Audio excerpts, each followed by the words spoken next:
Can't believe I believed everything we had was less. We young and naive of me to think she was from your past. Silly of me to dream of one day having your kids. Love is so blind, it feels right when it's wrong.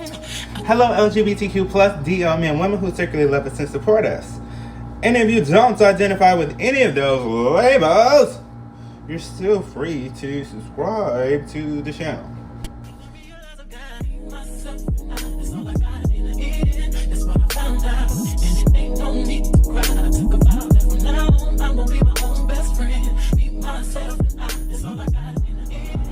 Alright, so today was a hair wash day, but I'm talking about some things that I wanted to talk about, okay?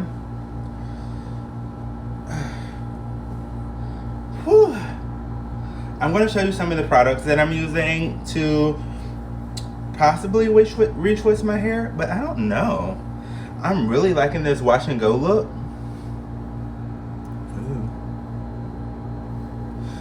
Yeah, I'm really liking this wash and go look because I don't want to over twist my hair.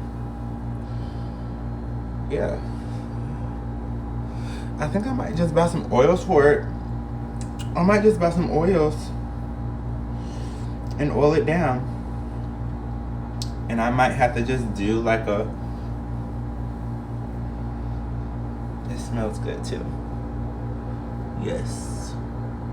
It's like from far back it looks like a little ashy, you know? I need to oil it. But let me show you the stuff that I was going to use for my hair. Hold on. Alright. So, I have some Island Oil Easy and Carefree Styling Gel, Jamaican Mango and Lime. So you know they make this to retwist locks and stuff. But I've been retwisting my locks with Eco Style Gel for a really long time. But I thought that this is really cool to use. And right shine and jam, right and tight, super hold, scope and spritz. I got some of this too. And oh my goodness, I had to put it on my list of purchases that I need to purchase to sit under dryer. You know, the type of that you put over, like a dome dryer that you put over the top of your cranium. Anyway, I got to get one of those. But I thought that this is important, an important conversation to have because just because. But anyway,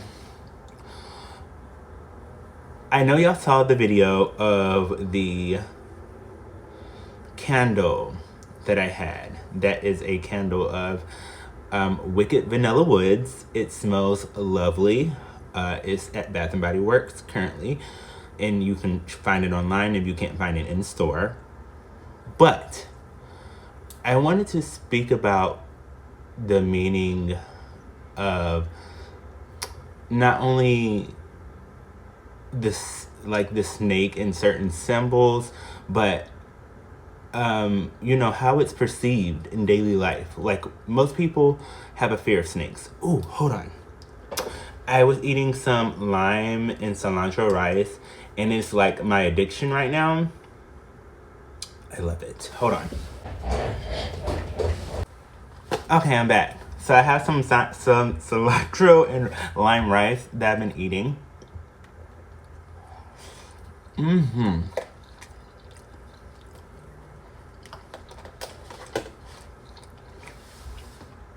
Hold on.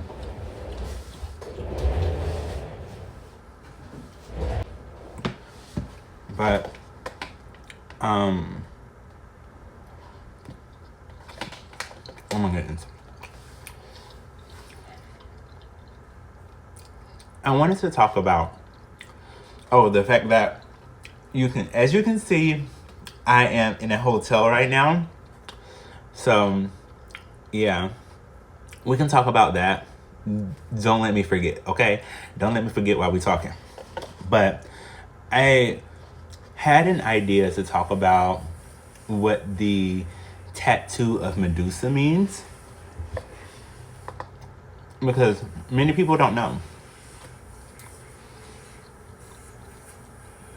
Many people get certain tattoos and don't know what their meaning of it is. Sometimes these tattoos can be like, I've heard that tattoos can be portals, right? Like, that's why I've been trying to get this tattoo on my right here covered up. It's a tattoo that my ex and I got together, and not that I hate him or anything. I just think that it's one of those things that when a chapter closes, close the chapter. But it's amazing because there was this girl that came into Bath and Body Works, and she is a tattoo artist, and it was so crazy because we just instantly started talking about some mystical things, and she offered me her business card, and she has this wicked tattoo of a spider on her thigh. So anyway, that'll be probably a vlog, and I'll go get a tattoo from her. Also, let's just get into the conversation of what the tattoo of Madusa means when a person gets it on their body, or what it can mean. Because maybe there are different meanings behind people getting the tattoo, and I've only come across like a meaning of it, and that's maybe not the all in, they're in, whatever. Well, many people know that the story behind Madusa is that she was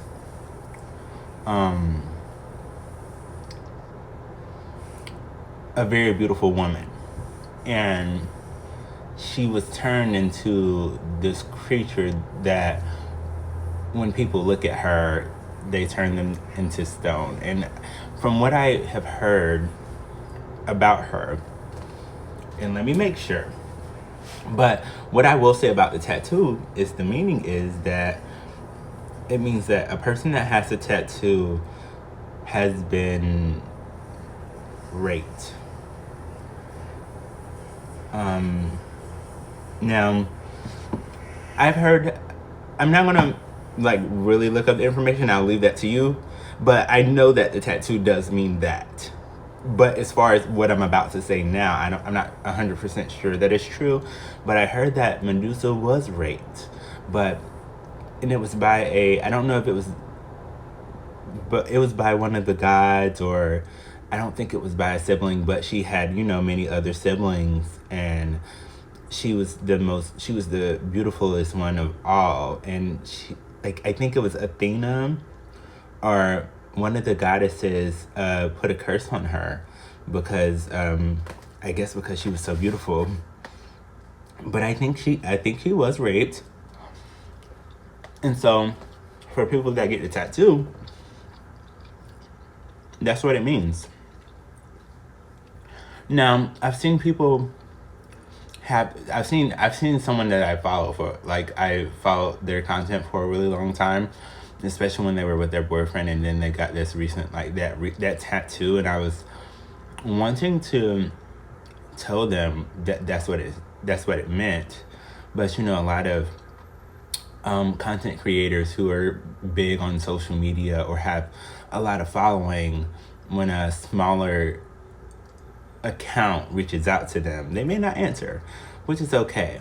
But I try to inform people, like, that, to be aware of what you're putting on your body. And sometimes it's like one of those things where we're just like, we want it. Some things are temporary, some things aren't meant to be forever, just like this tattoo right here. Mine has together on it and his has forever. And clearly that didn't last because I've been single since we, ended that relationship. Now,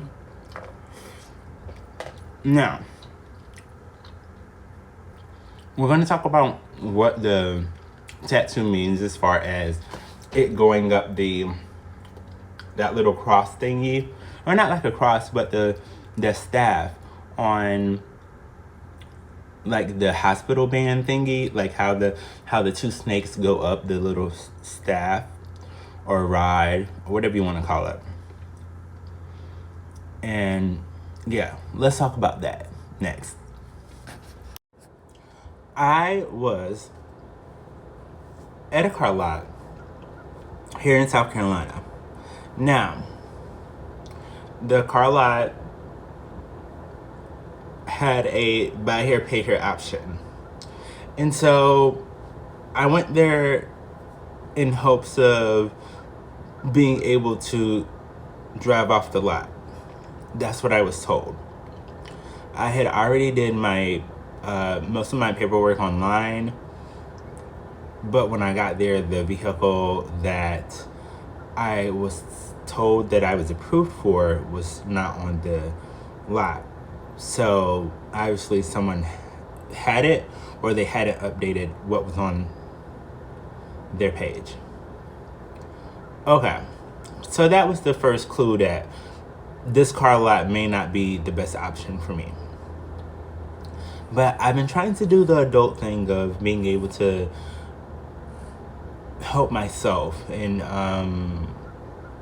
find, I guess, clarity on like where I'm supposed to be in my journey. And so a lot of that, I guess, I wouldn't call it like a fearful moving, but I think that I've not had a fear around asking people for help, but I've also had like this knowing that we're kind of like souls having experiences like as a single soul. And so when I think about asking other people for things, knowing that they may not be able to help me, it's just kind of like, oh, what's the point of asking them? You know? But anyway, I went there knowing that they had a buy here, pay here option.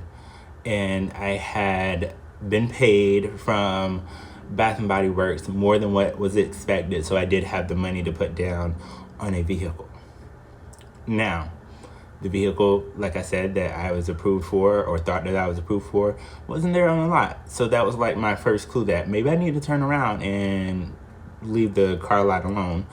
And when I got there, I said, okay, well, I'll just still see the vehicles on the lot.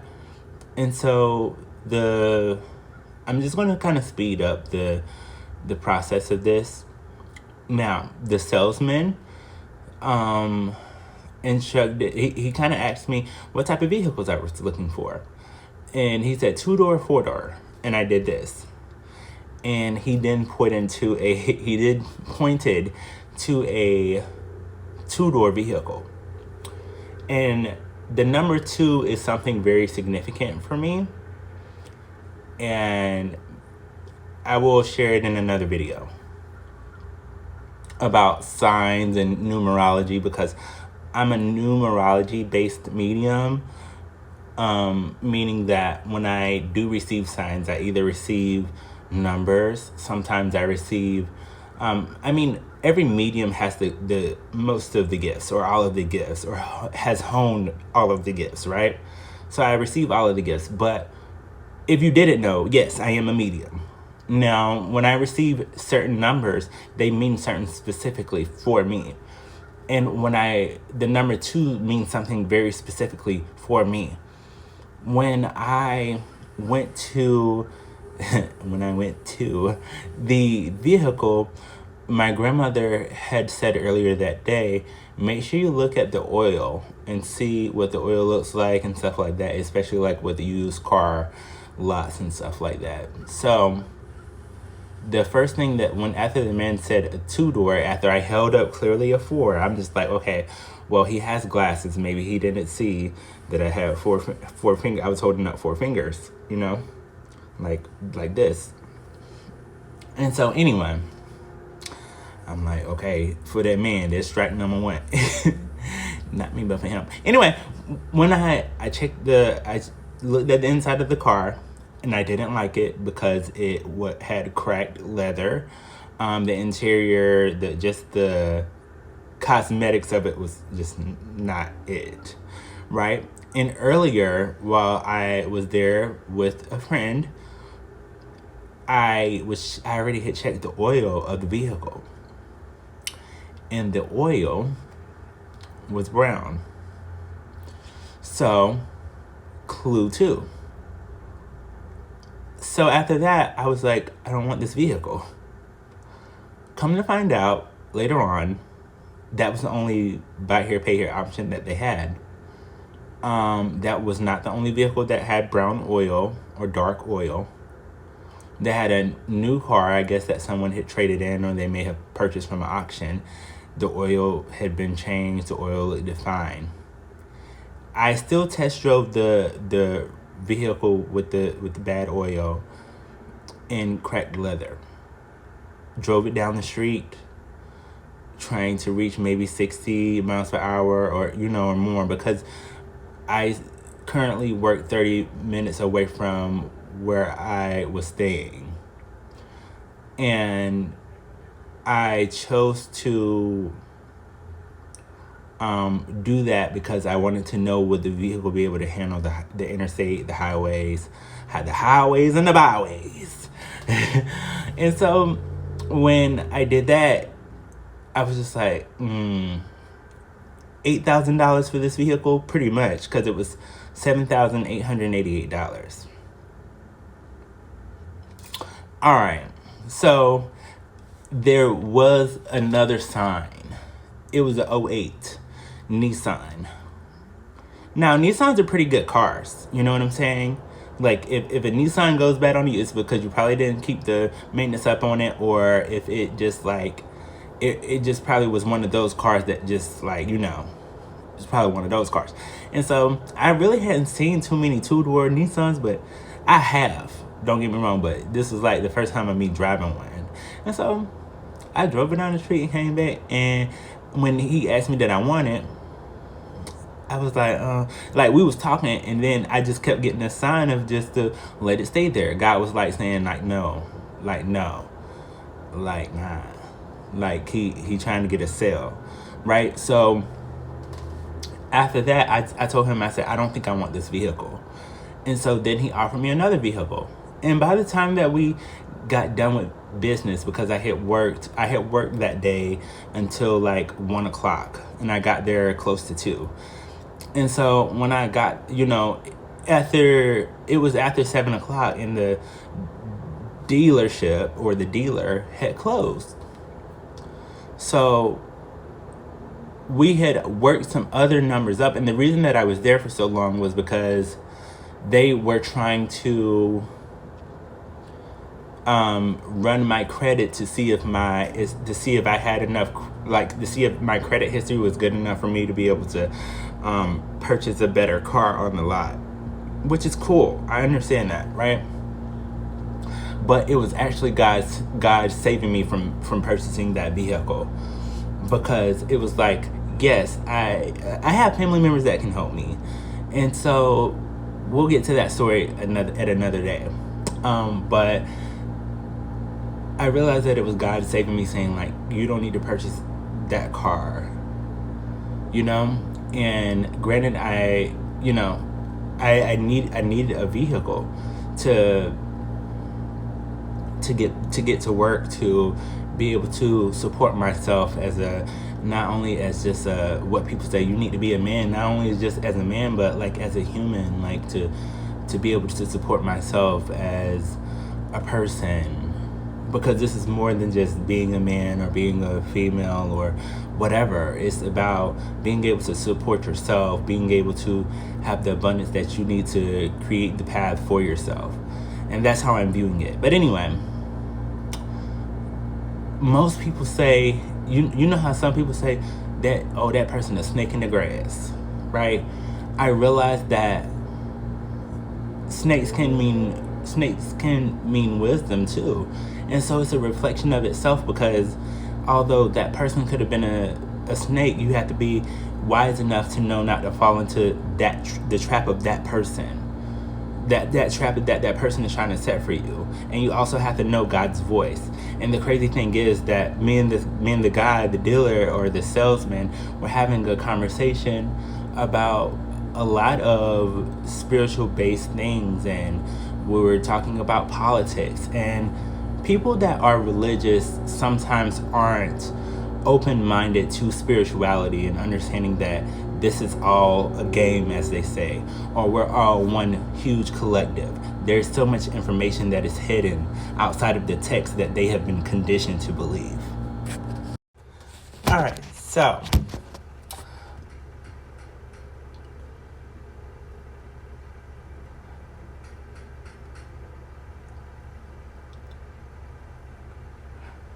so after I realized that I was offered another vehicle if I would put more money down, but after I realized that the vehicle itself was just that first vehicle started smoking after the guy um, was parking the Nissan that I had drove. I said, it probably wouldn't have been able to handle the interstate, and it probably was old oil. That's just giving the benefit of the doubt of, because I try not to say, like, and then after that, he then said, oh, I wouldn't. He said, I'm not like hard up on selling a vehicle, and if you're from the South, many people that have been living in the South, like they usually say stuff like that, which meaning they don't have to sell a vehicle. He didn't have to sell a vehicle, but it was just like, sir, you were going to sell me that same vehicle, And then I did mention that I was a medium, and I was talking with my aunt or my cousin, and we were talking about not really saying that you are a medium to people. And I think that for me, the reason that I do speak about it is because I want clientele. I want people that, are aware that I can see beyond the veil. I can see those ancestors that are wanting to contact them. I can or have the awareness of what may be happening in the near future or the far future for them. Because when I first started doing readings and stuff, although I didn't really understand tarot, I had a big understanding of what the card itself meant, which meant that I was always kind of using my skill as a medium, like the mediumship, versus the actual knowing of what the card meant. Because a lot of times I would just look up the card as I'm doing the reading, which would kind of take longer, versus just being able to clearly have that channel to the divine and say, hey, this is what is coming up. These are the ancestors that are wanting to communicate with you. And so when we were talking, me and the salesman, about just things of the Bible, he clearly believed the Bible more than he believed in the idea of there being this collective consciousness, it seemed. He wasn't clearly denying it, but I think he wasn't denying it because I said that as a medium, I don't deny information that is of any spiritual text, because I think that all spiritual texts have a significant meaning to get us to the same place or the same understanding or the same awareness. Because what I've been taught about spirituality or enlightenment, or what I've learned from it, is that we are all here to have a journey for source or divine consciousness. We're just a collective consciousness. We're just single souls having experience for the omega soul, for the omega soul that we come from. The soul is a copy of it. And his idea from religious beliefs is that we are made in the image of God, in that God is a male. And for me, that isn't true. For me, like if we're going by text, there's been texts about honoring God as father and mother, as mother and father, meaning that God, being the energy, has mothering and fathering energy, just like yin is both divine feminine and divine masculine, and they have aspects of itself within itself, but anyway, moving on.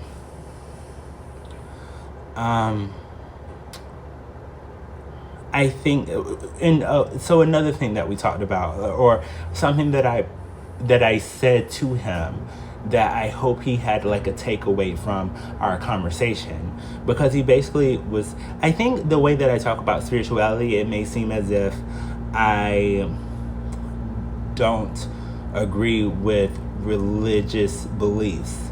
And I wouldn't say that. I just say that a lot of it can be misunderstood. Just like, and for me, it's also like when I realize that people aren't always like in alignment with all of what it means, or when they're not in alignment with all of it, they're only in alignment with what they need to say that they're right. Like, it's always the need to be right about the information that they're speaking about, versus like helping, like for it to be like, oh, this is guiding us to all a bettering of self, rather than it just being for them as the physical body that they are, and not the soul, which is the soul journey is to help every other soul, because we are a collective consciousness. But whether they believe it or not, it's like they're still having an experience to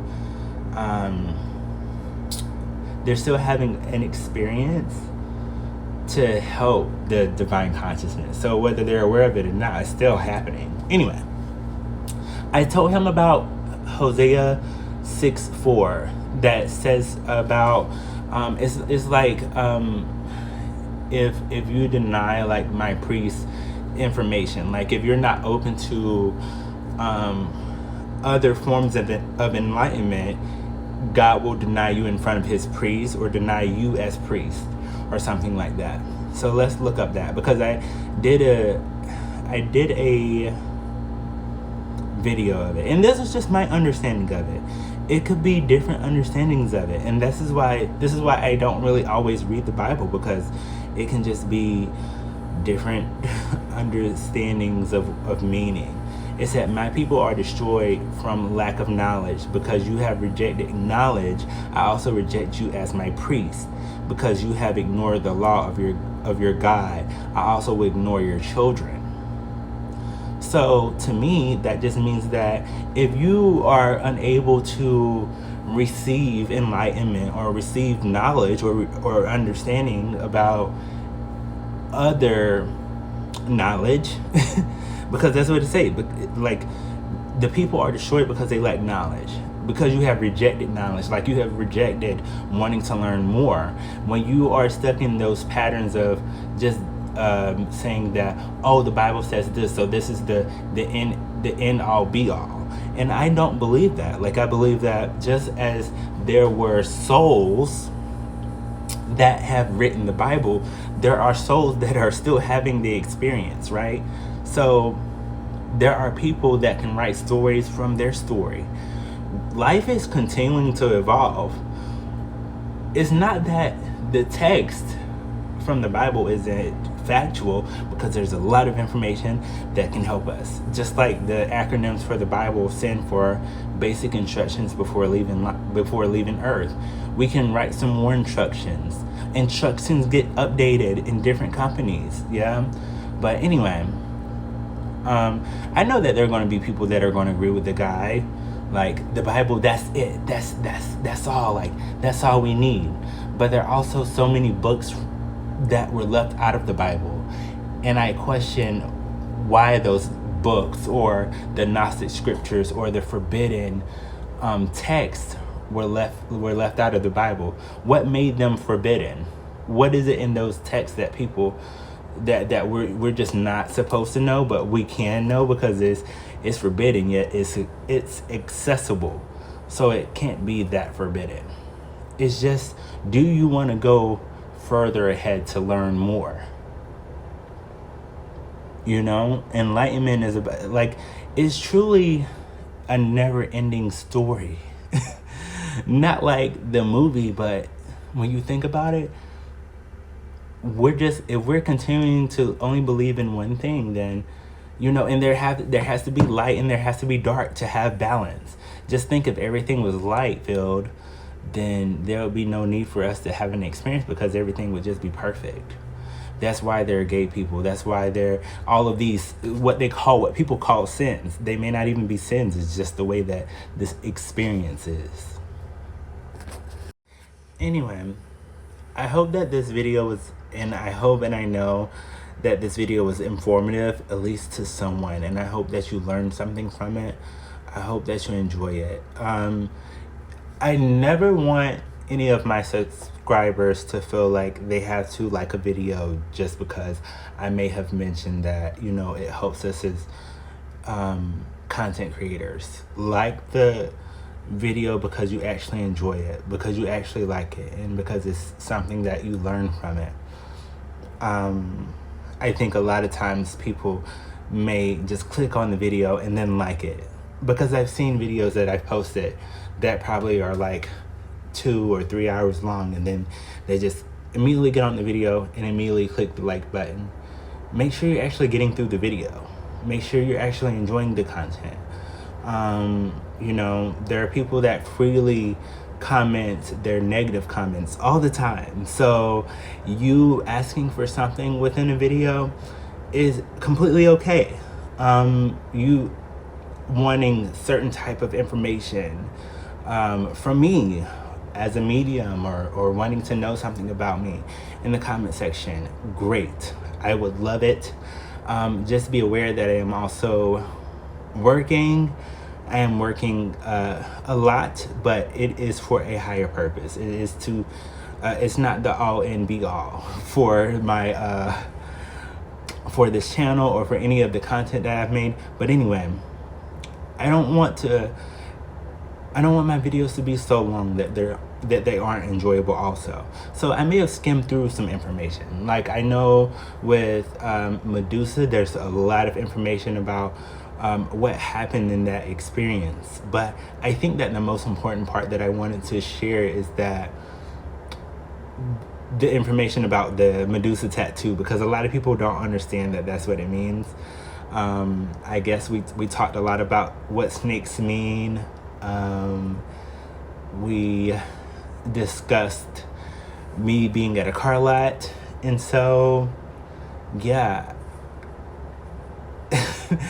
You know, yeah, I'm very grateful. I hope that I have returning subscribers. I hope that I attract people who want to continue watching my videos. And with that being said, if you're enjoying the content and you're actually maybe in love with the content or in love with me, tell me so I can know. Anyway, love you all. I hope that you have a magnificent day. I hope that is filled with love, light, and encouraging energy that makes you feel great, energy that makes you want to keep going, energy that makes you feel loved. I hope that you find that person that is going to love you and sex you down like you need to be sexed down, girl, because it's always been a good one. Anyway, I love you guys so much, and come back to watch another video. And until then, toodaloo, I love you.